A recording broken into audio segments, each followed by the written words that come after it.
What's up sa inyo mga ka-cycle? Ngayon nga ipapadyak tayo ng konti dahil may nagyaya sa atin. Syempre pag sinabi kong konti, konti lang talaga kasi aakit lang tayo ng Kasili hanggang school and then babalik na tayo kasi may pasok pa yung kasama ko. Dito nga pala tayo dadaan sa Camellia kasi mas malapit dumaan dito. Mga 5:30 pa lang ng time na to pero medyo madilim pa. Nakakapanibago nga kasi dati yung 5:30 medyo maliwanag na. At syempre, dadaan tayo dito sa makipot na tulay na to, nakasya lang yung isang tricycle. So pag dadaan tayo dito, doble ingat tayo kasi once na nagsemplang tayo dito, baka sa baba na tayo pulutin. Swerte ko lang ng mga time na to kasi wala akong kasalubong na tricycle. Kung hindi, maghihintay pa ako ng matagal bago makatawid.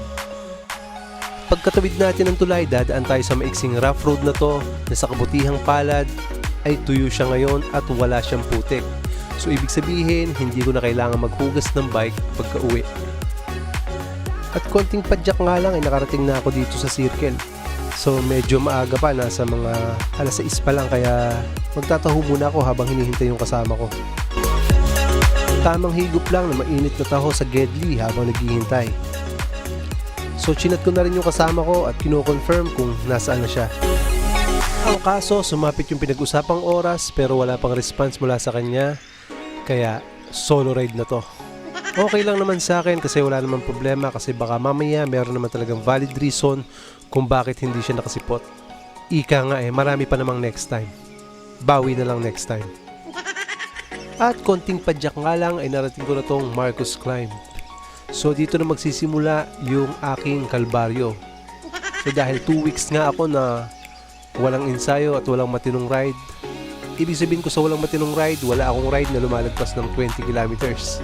So talagang back to zero.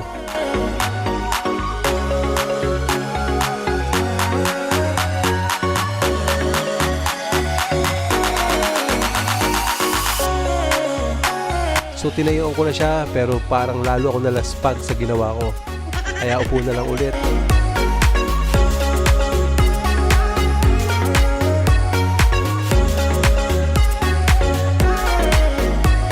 At habang pumapadyak nga tayo, meron tayo nakasabay at nilagpasan tayo ng dalawang malalakas na siklista. Shoutout sa inyo mga idol, ingat palagi, ride safe, ang lalakas nyo, sana all.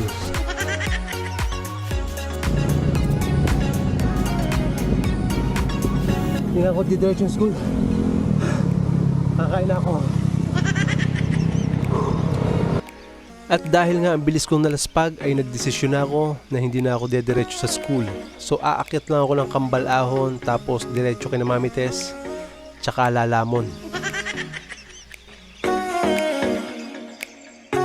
Huminto muna ako dito sa may Twin Mansion para magpahinga ng konti, uminom ng tubig at makipagkwentuhan na rin sa mga kambing. Hindi, biro lang.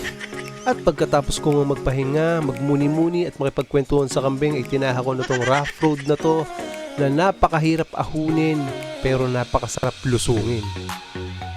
Dahil nga may malalaking graba to, may tendency talaga na dudulas at dudulas yung gulong mo kahit naka-gravel bike ka. So ayan, para maniwala kayo na nahihirapan ako, ayan ang ebidensya, kitang-kita nyo naman.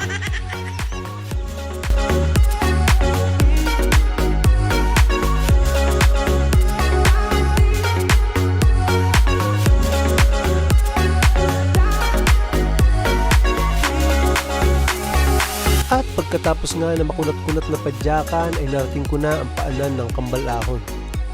So may nakasabay ulit tayong dalawang siklista, si Kuya at si Ate na napagkalalakas.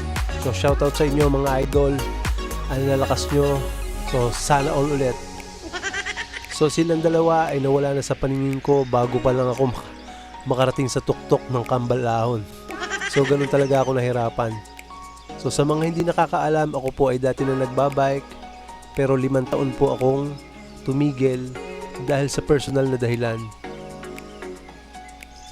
At ngayon nga nanunumbalik tayo, syempre kailangan pa natin ng ensayo. So kailangan natin magbike at magbike. So ito yung unang pahirap ng Kambal Ahon, medyo kaya-kaya pa.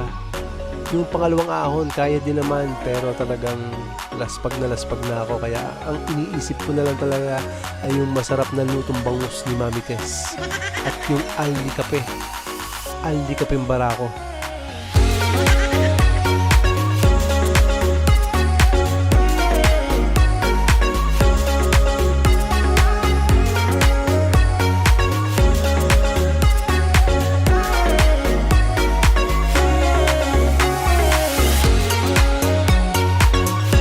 At baka hindi kayo naniniwala na talagang nahihirapan ako. Eto ulit, papakita ko sa inyo yung ebidensya. O di ba? Hirap na hirap.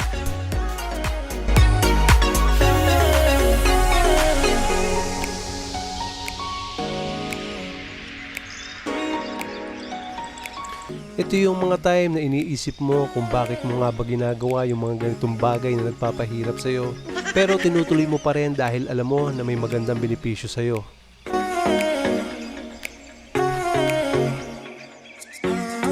At syempre, kailangan mong malagpasan to para matikman yung libreng kape ni Mami Tess. At speaking of Mami Tess, nandito na nga tayo kay Mami Tess. At lahat ng pagod natin maiibsan dahil sa masarap na almusal with matching kapeng barako.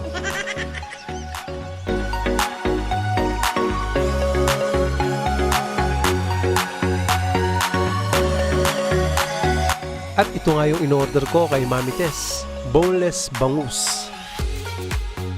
Ayan o, tingin pa lang, masarap na. Nakatatlong tasa din ako ng kapeng barako kaya sulit na sulit talaga yung pagod.